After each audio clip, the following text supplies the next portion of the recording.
सोचकर ही रूह कांप उठती है कि यदि हमारे सामने कभी ऐसा अद्भुत और भयावह जीव प्रकट हो जाए तो इंसान शायद अपने प्राणों पर नियंत्रण न रख पाए, क्योंकि बच पाना लगभग असंभव माना गया है।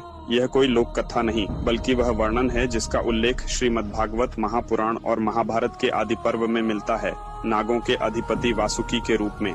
शास्त्र बताते हैं कि वासुकी नाग का आकार इतना विराट था कि उसका शरीर सैकड़ों योजन तक फैला प्रतीत होता था। एक योजन लगभग 12 किलोमीटर माना गया है, और यदि उसका स्वरूप 500 योजन का हो तो उसकी लंबाई लगभग 6000 किलोमीटर होती। इतना विशाल कि पर्वत उसके फन्नों में बंधकर साधारण लकड़ी की डंडी जैसे प्रतीत होते। उसकी आंखें अंगारों की तरह लाल थीं, जीभ बिजली की तरह चमकती थी, और जब वह फुफकारता तो आकाश, धरती और समुद्र तीनों थर्रा उठते। यही वासुकी समुद्र मंथन का आधार बना। उसका विराट शरीर मंदराचल पर्वत के चारों ओर लिपटा था।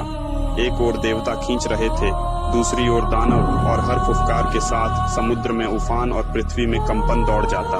इतना भयावह और अद्भुत जीव जिसका नाम सुनकर देवता कांप उठे, वही वासुकी भगवान शिव के गले में मात्र एक आभूषण की भांति सिमटकर विराजमान है। यही सत्य बताता है कि शिव केवल मृत्यु के स्वामी नहीं, बल्कि काल, ब्रह्मांड और अनंत शक्तियों के अधिपति हैं।